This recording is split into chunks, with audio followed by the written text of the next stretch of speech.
Već je postalo potpuno jasno. Tugu i strašnu nemačku okupaciju će zameniti još gora i po srpski narod ubitačnija komunistička okupacija.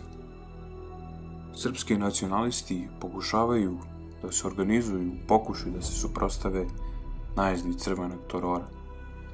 Jedan od njih je malo poznati i govori o rešenosti srpskih nacionalista i spremnosti na žrtvu. Dimitrije Ljotić u nizu sastanaka sa svojim bliskim saradnicima postavlja pitanje na koji način pružiti otpor. Ratko Obradović, jedan od komandanata Srpskog dobrovoljačkog korpusa, na jednom od sastanaka predlaže da se sve dobrovoljačke jedinice, a sa njima i svi nacionalni orijentisani antikomunisti skoncentrišu u gradu Smederevu, gde će se napraviti takozvana vježba odbrane i da to bude poslednji bedem od komunista i da ako treba, svi poginu do poslednje. To je presekao Dimitrije Ljotić uz govor da mrtvi ne služe nikome, pogotovo narodu koji se do sada nalazi u najvećoj opasnosti. Već da treba borbu voditi na drugi način. Ljotić je skovao plan u objedinjavanju svih nacionalnih snaga. Smatrao da ako je oslobođenje Srbije 1918. godine započelo sa juga i Soluna, da bi sada moglo da počne sa severa, od Triglava. Ljotić poziva sve srpske nacionaliste da se skoncentrišu u Sloveniji, gde će proglasiti slobodnu teritoriju koja ne priznaje novu komunističku vlast, već kralja Petra. Taj plan među prvima je u potpunosti podržao vojvoda Momčilo Đujić, koji dolazi u Sloveniju sa svojom dinarskom četničkom divizijom. Đujić, iako nije bio ni političar, ni vojnik, ali je uočio situaciju i uveravao je generala Mihajlovića da smo mi izdani od saveznika, da od iskrcavanja nema ništa, da ima bolesnika, ranjenika među njegovim i među izbeglicama i kaže kako ćemo mi, da li ćemo uopšte živi da stignemo do Bosne, a ako i stignemo kako će nas onaj narod posle 4 godine rata da ishrani i tako dalje. Međutim, on nije mogao da uveri. Tražu, ali Đujić je na svoju ruku doneo odluku i posle posljednjeg razgovora naredio kada sutradan pravac Slovenije. Ljotićev plan takođe podržava i vojvoda Pavle Đurišić sa svojim četnicima čiji se dolazak očekuje. Međutim, Ustaše napadaju Đurišićeve snage na Lijevča polju, gdje su mu Ustaše nanale ozbiljne gubitke. A samo Đurišića Ustaše likvidiraju u logoru Jasenovac. U Sloveniju je pre dobrovoljaca pristigao i Lički četnički korpus pod komandom vojvode Dobrosava Jevđevića. I mi krenušmo prema Sloveniji i gde se već nalazile jedinice vojvode Jevđevića i Srpski dobrovoljački korpus. Time su u Sloveniju pristigle sve srpske vojne grupacije. Ja sam pripadao četničkoj organizaciji. Tu je bilo i Ljotićevaca, bilo tu i Nedićevaca, bilo tu i Pavla Đurišića, bilo tu i Dražini, bilo to nekoliko tije. Osim generala Mihajlovića. Mihajlović je ipak izneo predlog da se sve nacionalne snage okupljene u Sloveniji potpadnu po njegovu vrhovnu komandu, što je Dimitrije Ljotić prihvatio. Mihajlović u Sloveniju šalje generala Miodraga Damjanovića, koji preuzima komandu nad srpskim nacionalistima, a postoje i stalna veza između Ljotića i Mihajlovića. Pušteni iz zatočeništva u Sloveniju dolazi patrijarh srpski Gavrilo Dožić i vladika Nikolaj Velimirović. Kad su oni oslobođeni, nisu oslobođeni u Dahovu, oni jesu bili u Dahovu, ali njih je Dimitrije Ljotić preko Nemaca izvadio iz Dahova, možda ne bi bili ni živi. gde blagosiljaju i bodre ujedinjeni srpski borci, pod jednom zastavom i jednim ciljem, suprotstavljanju crvenom teroru koji dolazi.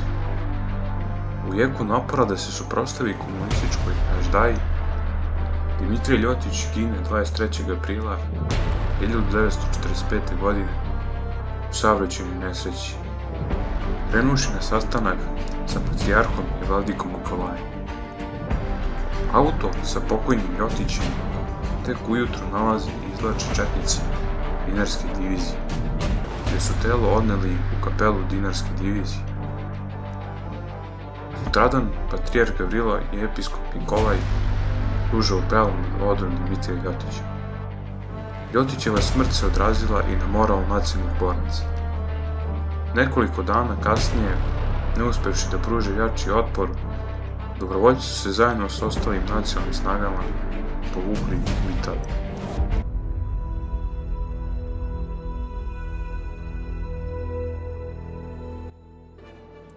Još u oktobru 1944. godine u Beograd je upala Crvena armija, a za njom i Titovi partizani, koji su do sada uglavnom bili proterani iz Srbije.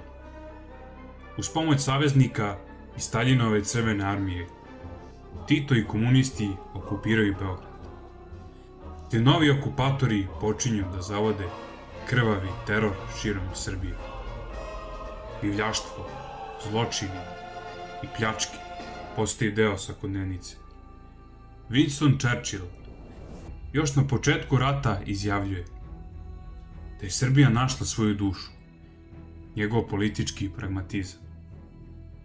Kasnije mu nije smetao da tu istu dušu, krajem 1944. godine, nemilosrdno prepusti Titu, njegovim partizanima i komunističkom pokretu. Komunisti objavljuju lažnu amnestiju svim nacionalistima, koji se predaju uz obećanje da će im biti omogućen povratak kućama i normalan život. Oni koji su u to naivno poverovali, plaćali su svojim glavama. Likvidacije, bez ikakvih ispitivanja i suda, nailaze se na svakom koraku. Srbija se već uveliko zavija u crno, dok partizani uspostavljaju svoju krvavu komunističku diktaturu. U Sloveniji traju borbe sa partizanima i česta puškaranja. 27. aprila 1945. godine je počeo mitraljevski i pušeni dvoboj između dobrovoljaca sa Monte Milonije i partizana sa Monte Seka. Posle dvodnevne borbe, dobrovoljci su se morali povući. Partizani su bili brojčano nadmoćniji, ali je glavnu prevagu donelo prisustvo partizanskih tenkova, protiv kojih nacionalisti nisu imali adekvatno oružje. Partizani nastavljaju svoje napredovanje i 29. aprila su ušli u Iliršku Bistricu. Istog dana, Srpski dobrovoljački korpus menja ime u Šumadijska divizija. Za komandanta divizije je postavljen general Kosta Mušicki.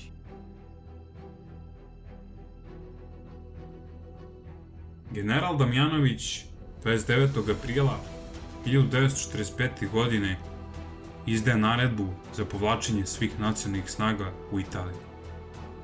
1. maja 1945. godine iz Gorice su se na desnu obalu Soče uputile sve nacionalne snage.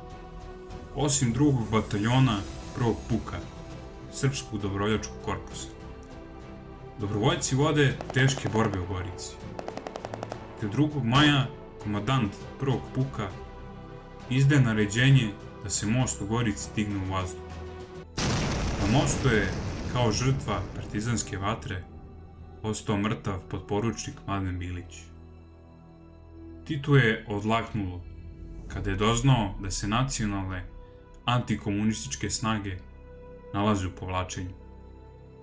These people were anti-communists who had fought, many alongside the Germans, against Marshal Tito and his communist partisans.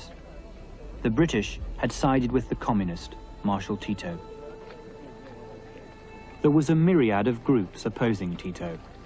All had fought against communism. All had in varying degrees been associated with the Germans, though many of the various anti-Tito forces sided with the Germans simply because they hated Tito more than they hated the Nazis.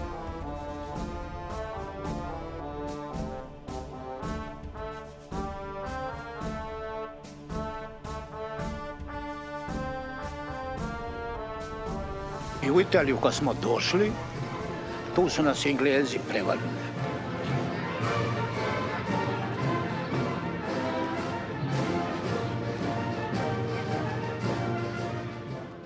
Kad smo došli u Italiju, otišli smo u logor Palma Novu, gdje smo svi, i četnici, i dobrovoljci, sve jedinice, bile su razoružane od Engleza.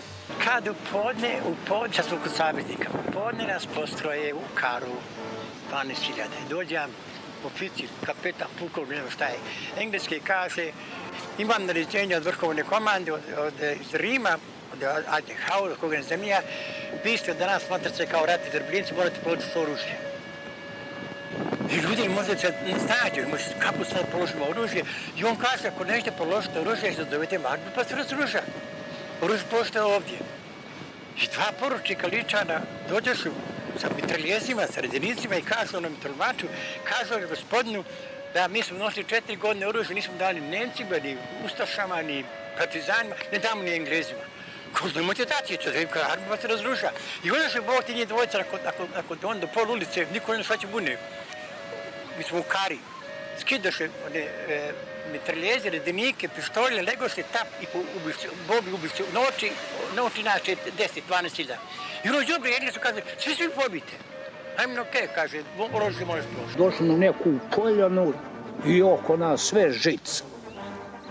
Sad je tu leć, šta ćemo sad?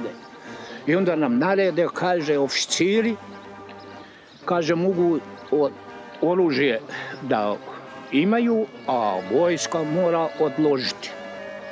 Ja moram da bi mogao pokazati sad i sliku gdje smo odložili oružje, to je bilo kao sad ova zgrada. I 3 čovjeka su bila su, jedan je bio Ličan i 2 Bosanca. I kaže, ja sam se zaklao kralju Petru da ga odložim nikome drugome. A oni skidaju kamere, skida se to i uzmile u baraču pod vrat i ubija se. I tu su nas oni razoružali. Na ovom prostoru su se zadržali do septembra 1945. godine, kada su premešteni u logore Boli, južno od Napulja. Držali nas tu neke 2-3 nedelje na glađu i onda je došlo naređenje poslije da nas prebacili su u Eboli južnu, doli Italiju, četnike i Đujićeve su odveli u Cezanu prvo, a dobrovoljce zboraše u Forli i ja zapadam među zboraše. Prešavši na teritoriju Austrije, 2., 3. i 4. puk Srpskog dobrovoljačkog korpusa su 12. maja 1945. godine stupili u kontakt sa engleskim vojnim jedinicama u selu Podgora. Englezi obaveštavaju komandanta, potpukovnika Radoslava Tatalovića u engleskom štabu, da su dobrovoljci obavezni da predaju svoje oružje i da će činu predaje prisustvovati partizanski predstavnici. Britanske trupe na prevaru i lažnim obećanjima uspevaju da razoružaju rodoljubive snage. U ovom logoru dobrovoljci borave sve do 24. maja. Levo do dobrovoljaca je podignut kamp za pripadnike Ruske oslobodilačke armije, a desno dobrovoljaca su smešteni slovenački domobrani, kojih je bilo oko 12.000. U logoru se pojavio i deo crnogorskih četnika, koji su se posle velikih teškoća jedva probili do Slovenije. Dobrovoljci su odmah podigli kapelu u kojoj su počela bogosluženja. Sve češće su se u savezničkim političkim krugovima postavljala pitanja o statusu jugoslovenskih antikomunističkih boraca. 23. maja dobrovoljci i četnici su dobili obaveštenje da će 24. maja napustiti logor i da će vozovima biti prebačeni u Italiju, da će se konačno spojiti sa glavninom, što su dobrovoljci i četnici očekivali od prvog dana dolaska u Austriju. Istovremeno stiže naređenje da se spakuju i da spremno čekaju polazak. U ranim jutarnjim časovima 24. maja došli su engleski kamioni u logor, ali sa njima borna kola i tenkovi. Počelo je ukrcavanje vojnika i oficira. Formirana je kolona, na čijem čelu je bio tenk, a ostatak kolone su pratila borna kola sa mitraljezima. Dobrovoljci i četnici su postavljali pitanje: zašto su okruženi tenkovima i mitraljezima? Dobili su odgovor da ih saveznici štite i partizani. Drugi puk dobrovoljaca je pristigao do železničke stanice Marija Elend. Na samoj stanici ih pretresaju Englezi. U konačnom pretresu vojnici su ukrcani u stočne vagone, a oficiri su smešteni u poseban putnički vagon. U vagonima se pevaju dobrovoljačke koračnice i četničke pesme. Čim je ukrcavanje okončano, Englezi su se povukli. Tada istrčavaju naoružani partizani i preuzimaju kontrolu nad nenaoruženim vojnicima, koji su bili zatvoreni i samim tim nesposobni da se brane. Dobrovoljci i četnici su shvatili da su ih Englezi prevarili. Churchill Titu poklanja poslasticu, izručenje antikomunističkih snaga. Umesto u Italiju, voz kreće ka Titovoj okupiranoj Jugoslaviji.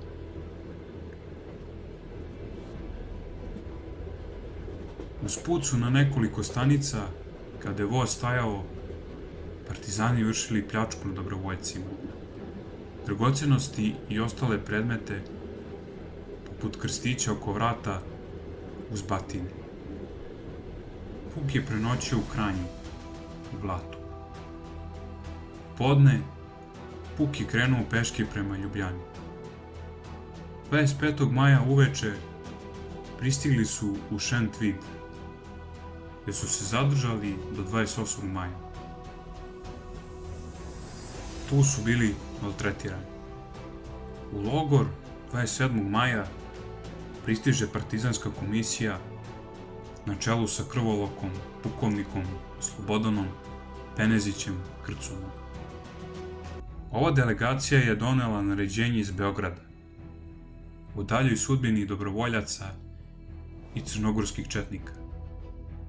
Do tada nijedan dobrovoljac, niti četnik, nije stradao za sva 4 dana od kad su ih Englezi na prevaru predali komunistima. Dobrovoljački sveštenici služe uveliko apelom nad živima, jer shvatiši da će biti ubijeni od strane Titovih partizana i sa mišlju da mi se neće znati grob i da neće imati ko to da obavi. Među dobrovoljcima se prkosno ore dobrovoljačke pesme, među kojima je jedna od najlepših. U lance su nas bacili bez srama. U lance su nas bacili bez srama, mi sužnji sad smo tirani na zlo, koji misli da će zauvek sa nama ugasiti oganj koju žeže Bog. Oko podne, 28. maja, dobrovoljačke grupe povedene su prema Kočeviju. Vezani kablima telefonskih žica, tako vezan dobrovoljac je ponovo vezan sa drugim, ruka uz ruku. Tako vezani su odvođeni na Kočevski rog.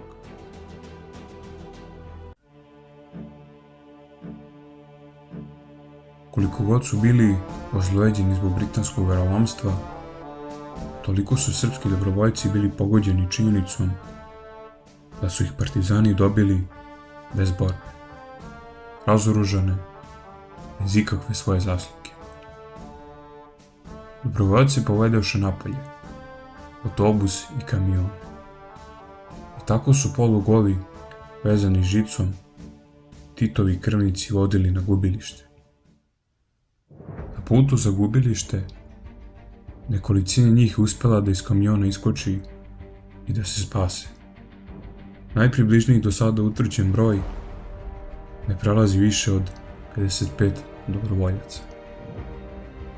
Gole i vezane dobrovoljce i crnogorske četnike komunisti odvode iznad dubokih jama Kočevskog roga, jer su verovali da njihove kosti tu nikad neće biti pronađene.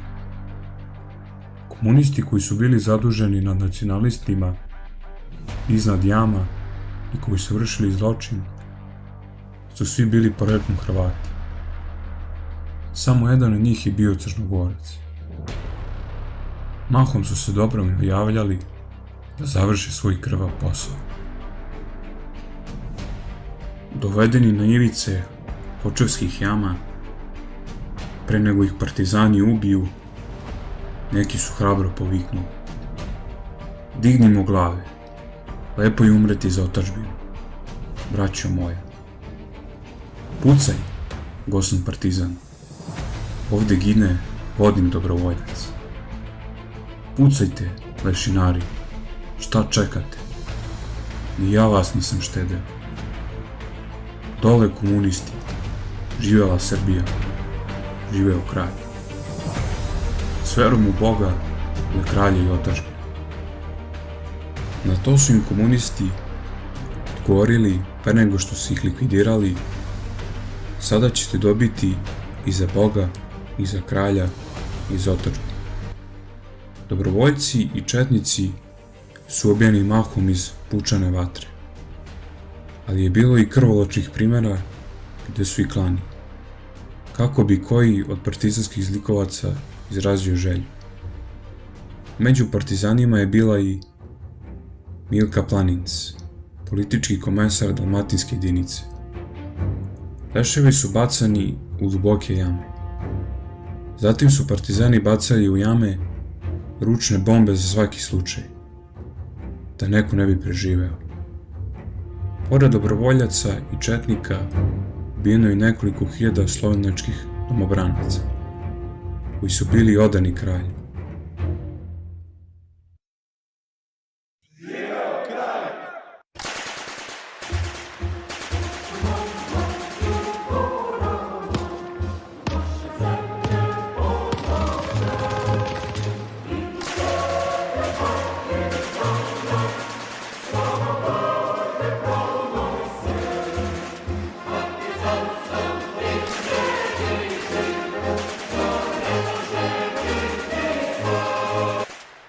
O tome je posvjedočio i Simo Dubajić, koji je bio jedan od partizanskih komandanata u činu majara, koji je bio zadužen i izdavao naređenja za ubijanje.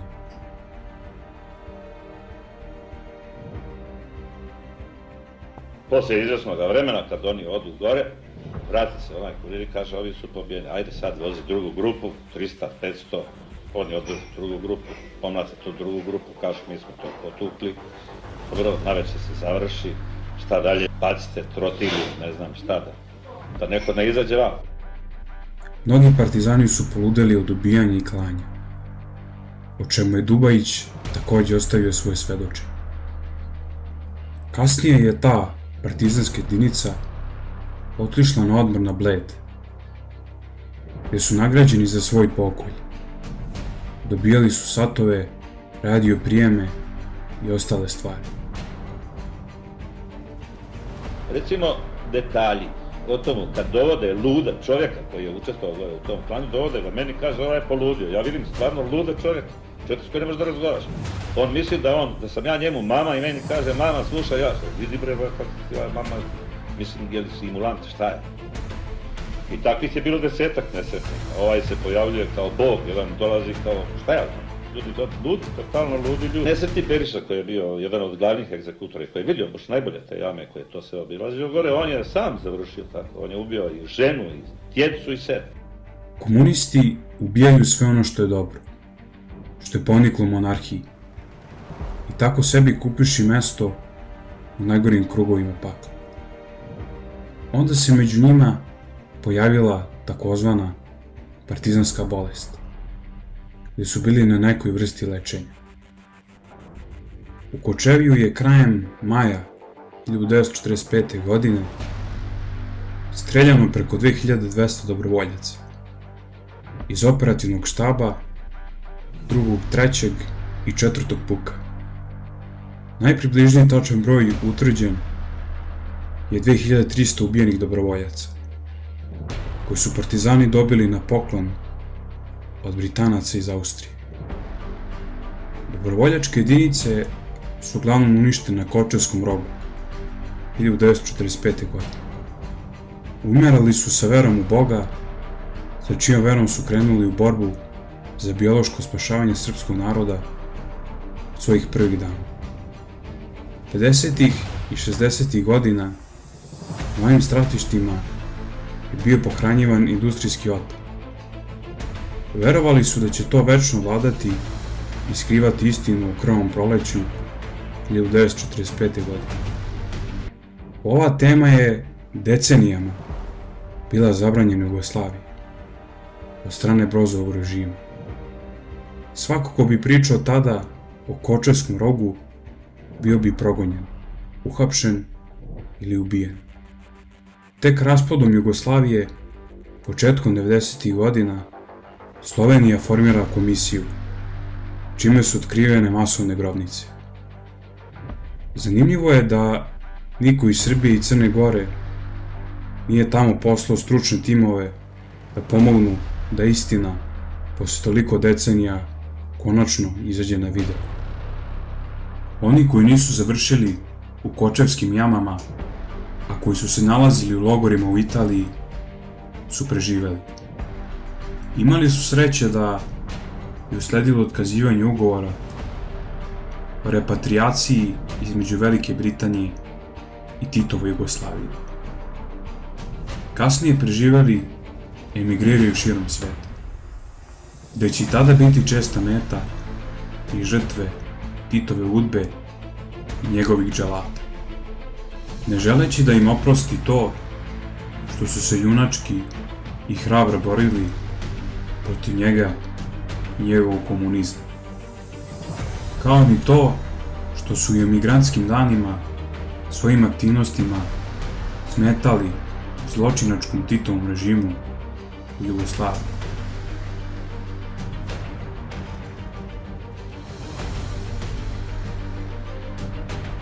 Ti